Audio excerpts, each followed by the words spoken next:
year. Beef prices, for example, are at an all-time high.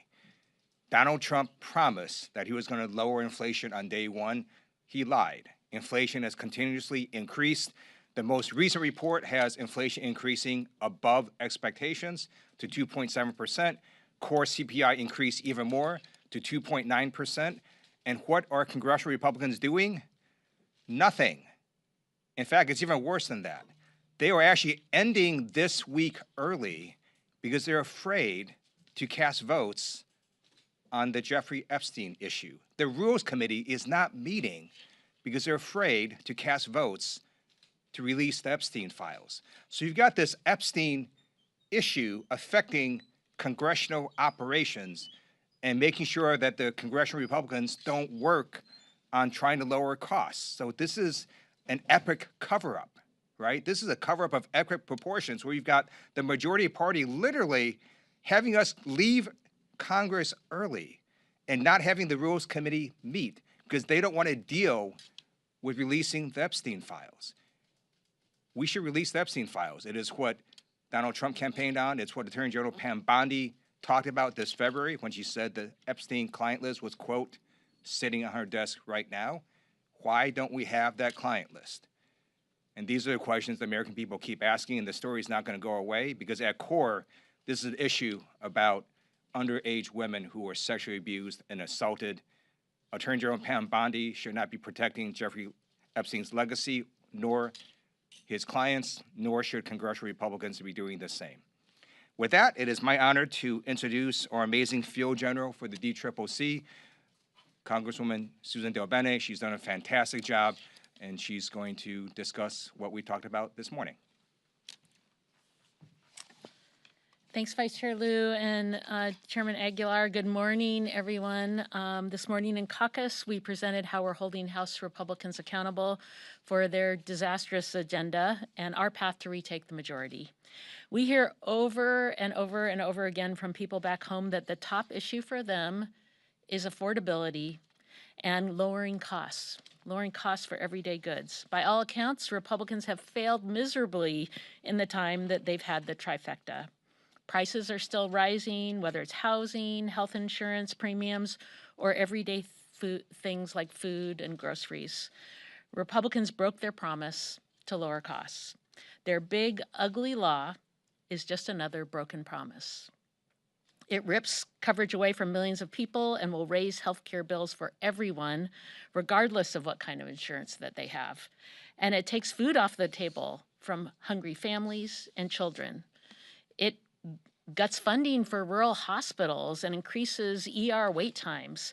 Energy bills will go up for families across the country. Republicans did all of this to pay for tax breaks for the wealthiest few.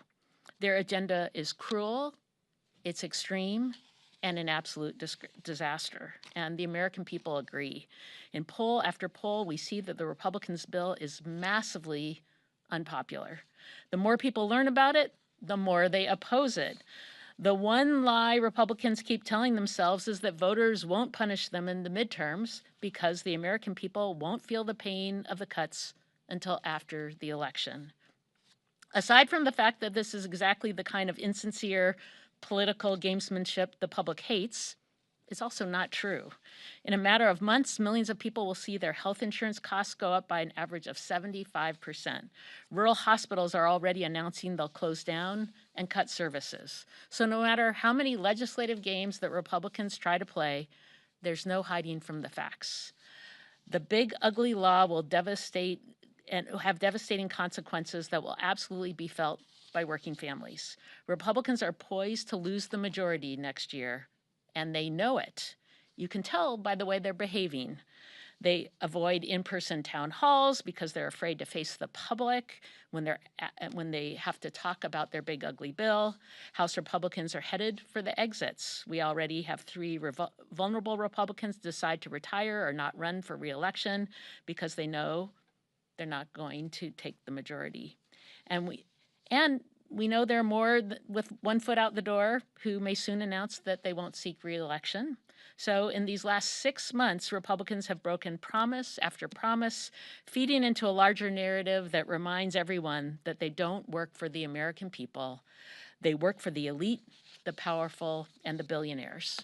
It's a theme we hear on the ground day after day. And if House Republicans would take the time to listen to their constituents back home, instead of only working and waiting for Donald Trump to tell them what to do, they would know. But instead, they blindly follow his orders that are hurting our economy and hitting the American families in their pocketbooks. And that's why they'll lose the majority. House Democrats will hold every single vulnerable Republican accountable for their betrayal against their communities when they supported the big, ugly bill. We have the better message, we have stronger candidates, and public sentiment is on our side. And next year, we'll have the gavels. Thank you, and I'll turn it back to Chairman. Thank you, Chair Dobene. Questions? Thank you. House Oversight just approved a subpoena of Ghislaine Maxwell. What are the main questions? What are the leading questions that you have for her? I'm not on the House Oversight Committee. For I your won't co- be. for your Yeah, caucus, I what won't. would you I hear? won't be in those meetings. But let me tell you our position. Donald Trump and House Republicans want to protect the rich and the powerful. It's the basis of their one big ugly bill, and it continues to be the theme when it comes to Jeffrey Epstein. House Democrats want the truth to come out. We're going to continue to support those efforts. Donald Trump and his son and his closest friends spent years fanning the flame of this theory, and now we're holding them accountable. Do they want to protect the rich and the powerful, or do they want the truth? Those are the questions that the Oversight Committee hopefully will get to the bottom of. Nick? On redistricting, I mean, for Councilman Del Bene, how much harder will it be for Democrats to retake the House if Republicans go ahead with redistricting in Texas? And then, for that matter, do you want blue states to go ahead with mid-cycle redistricting as well? You know, Republicans are running scared, and it's pretty clear that they know they can't win on their message with voters. They're not listening to them. So they're trying to rig the system, and they're going to try. They've brought this issue up in Texas. They shouldn't do it. They should be careful what they ask for, because they will make Republicans more vulnerable too, and we will compete in every single one of those districts. So Republicans will lose their job if this is the path that they go down. And the American people are against it. They want to make sure that that it's not politicians trying to pick their voters, but voters actually get to pick their representatives. Let me add a California piece. I'll turn it over to the Vice Chair as well for his thoughts. It's our belief that we can't fight with one hand behind our backs. House Republicans passed this one big ugly bill to kick 17 million people off of health insurance 2 weeks ago. And the first thing that they do after the celebratory high fives at the White House is push forward redistricting efforts to hold on to power. It doesn't sound like a group that's very confident in the policy that they passed, so they want to rig the system. But there should be a response. We can't let Texas go unanswered, and it's our belief that we should do whatever we can to protect democracy. We shouldn't stand on the sidelines while Republicans unwind districts in order to consolidate power to give Donald Trump even more ability to threaten our democracy and set aside the rule of law. Thank you. In 2018, Democrats flipped the House by 40 seats. One reason it was such a big number is because Republicans thought they were smart when they did gerrymandered redistricting and made a bunch of Republican districts that were sort of Republican, and they thought they could win. Well, they lost them all in that wave.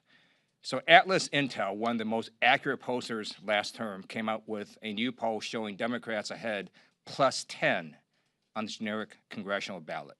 So I dare Republicans in Texas and Ohio to do redistricting. I dare you to take incumbent Republicans right now and make their seats less safe, because we're going to flip them. Michael. Thank you, Mr. Chair. It seems as though the trust deficit between Republicans and Democrats have widened even more since the March CR debate, now that they passed the reconciliation bill and decisions, as a member of leadership and as an appropriator. I'm just curious your thoughts heading into recess. How are you feeling about the appropriations process when you all come back? There won't be a lot of time to try to keep the government open. How are you feeling about just where the appropriations process stands? The Senate hasn't passed any bills. The House has only taken up 2 bills. They were party line votes. Just kind of take a step back and give me a state of play as we head into recess. It's a pretty broken problem. It's a pretty broken system right now, the appropriations process. I'm not going to lie. This is a place where, and I think Kevin McCarthy, kind of started to break this process when he put Freedom Caucus members on the committee. He did that to try to become speaker and to hold the gavel.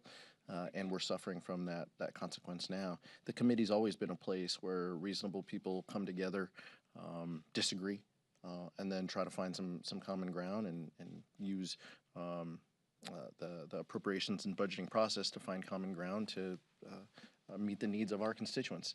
We're struggling with that right now, and in the room you see that.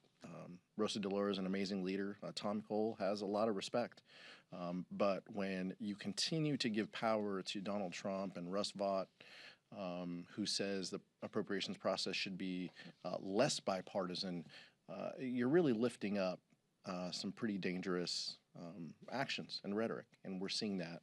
So it isn't just about the rescissions bill. It's about do we have a process or not? Do we trust that the executive is going to spend the money that we allocate? Article 1, Section 9, Clause 7, no money, but in consequence of appropriations. Like, do we stand behind that or not? And I think that's a question for our Republicans colleagues that they're going to have to mull this August, and we hope that they come back and feel a little differently than they have in the past. Appreciate the question. Allie? And then. Are you concerned at all about the strength of Republican fundraising, and do your members need to do more in terms of giving dues or donating to front runners? Look, I'll take the first try at that, and then I'll let Chair Del Bene. We need to do everything we can to gain the majority. Everything. Every single member, every way, every possible opportunity we can to help the team. That's what this needs to be about. And I would even argue some of this redistricting, discussion needs to be in that frame too. I understand that people serve different communities and different constituencies. If we have an opportunity to push back against some dangerous behavior that Texas is doing, we should do it with the single focus of making Hakeem Jeffrey speaker and protecting democracy and restoring some sanity back to this place. So every member should be giving dues, helping out, helping a colleague, doing town halls in other districts, filling the need that exists to drive our message and to communicate that we stand for rural hospitals. We stand for people getting health care. We stand for affordable living and an opportunity to make a living and realize the American dream. Those are things that we stand for as a party, and that we need to focus every member's attention on that. Just to add that, public sentiment is with us. I've been across the country talking to folks. Folks are outraged and scared, frankly, about what's happened under this administration and Republicans who have just let it all happen. But they rewarded their biggest donors with a big bill to tax breaks for the wealthiest and the well-connected, and they saw a benefit from that. But we have grassroots support across the country. It's strong. And when we have great candidates who are talking about the issues that matter on the ground, issues like lowering costs, making sure that people have health care, these are the issues that matter to folks in our districts, and that's absolutely, people are with us, and that's absolutely why we'll take back the majority. The Republicans are saying that your calls to bring out all the Epstein files are essentially disingenuous because it's very energetic to have all the Epstein files released now, but the last 4 years of during the Biden administration, those calls weren't there. Can you respond to that? I think that's false. Vice Chair Lieu has been talking about this for a lot of years, so I'll let him speak. But this comes down to what are Republicans afraid of? What's in these documents that they're afraid of, and why won't they call for the release of them? Jeffrey Epstein was prosecuted under the Department of Justice under Donald Trump. Then he leaves the White House, and his closest friends spend 4 years amplifying theories about the case. Put up or shut up. Follow through or don't follow through. But the American people want the truth to come out, and Democrats are the ones leading the charge for that. During the Biden administration, I talked about the Epstein files, and I noted that Trump was all over the Epstein files that were already released.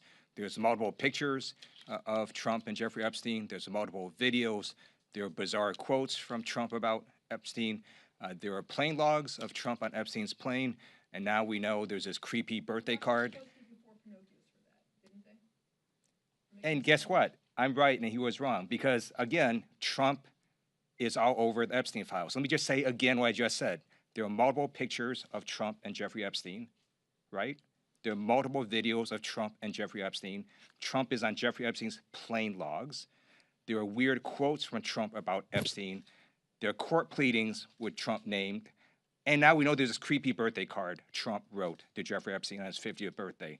So I am right. That fact checker was wrong. And why do you think we have this entire explosion now about Epstein? Because Attorney General Pam Bondi, here's the difference, went on national TV and told the American people that Jeffrey Epstein's client list was, quote, sitting on my desk right now. Where's that client list? Why doesn't she release it? Can't take down the props. Go ahead. So Hunter Biden on a podcast essentially blamed some of your colleagues being disloyal to President Biden for Democrats' loss in 2024. Do you think these comments are helpful? I understand a son's love for their father. Those two have a very close relationship, so I understand the sentiment behind it. I've never met Hunter Biden. He's not a colleague. He didn't vote to cut 17 million people's health care. That's what we're focused on, so I'm not really going to get into back and forth on Hunter Biden. We're focused on the issues of the day. I understand the sentiment around what he's saying, but people are going to get kicked off of health care because of actions that House Republicans have taken here. That's the most important thing. I've said before in the past that 100 days isn't enough to run a presidential campaign. I've been clear on that. Things could have been different, but we're moving forward, and we're trying to protect health care here. Go ahead. Just looking ahead to next year, are you at all concerned about your ability to focus voters' attention on the forthcoming Medicaid cuts, given that the tax provisions of Trump's bill are going to take effect that tax season? This is a deeply unpopular bill. We know that already. We need to continue to hammer that message. And as the American people see more information about the bill, it becomes less popular. So I understand what you're talking about. Some of the provisions going after Medicaid don't take into effect until late next year and early 2017. But guess what? Health insurance premiums are going up. Companies are making decisions because they know there's going to be less revenue as a result of $1 trillion cuts to Medicaid, the largest Medicaid cut in history of this country. So healthcare premiums will rise. That will happen early. Insurers will make these decisions as well. And hospitals are going to have to face difficult decisions on what their future looks like. Rural hospitals and clinics between now and next November are going to have to make some tough decisions. And they should be clear and honest with their constituents and the public as to why they're in this position. It's because House Republicans cut $1 trillion out of Medicaid. And so the task has always been, hard. The task has always been about what represents what's best for the American people. But this is something we know is deeply unpopular. People love and respect Medicaid and Medicare, and these are programs that face cuts under Donald Trump and House Republicans. Last question. I was just going to say the premium proposals out there right now, premiums, healthcare costs go up to 75%. I said in my opening remarks. So people are looking, this would take place next year. People are feeling the impacts already. And so this isn't about everything being delayed. It's about costs going up for people right now. Last question. Back. Go ahead. Yep. Thank you.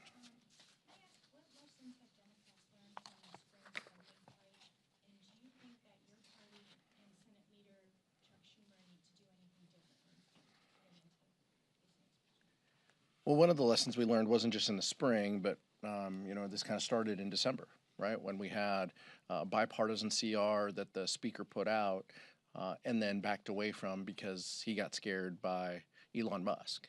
That really, kind of startled all of us. When you in our world, when you release a CR, when you post it and put it up in public, it's a deal, and you support it. So for the speaker to back away from that, that continued, and obviously it became a smaller CR in March. But I think it did set the course for some of the dysfunction and craziness that we've seen here under this dome. From our perspective, look, we are united against these terrible cuts. House Republicans are looking to cut programs that everyday Americans rely on, looking to cut the Department of Education. I'm heading over to the appropriations bill where they're going to continue to cut our park system and introduce more pesticides and make it easier for corporate polluters to get by. Those are the things that House Republicans stand for. So I think it's pretty easy for us as we weigh our decisions here on how we proceed. The burden is on Republicans. Ask them what their plan is to get a majority vote. Right now, House Republicans and Senate Republicans aren't even on the same page. Get them to let you know what the funding levels are and what their path to a reasonable appropriations process looks like, because they're clearly listening to Russ Vought and not working in a bipartisan way as we have in the past. Thank you so much.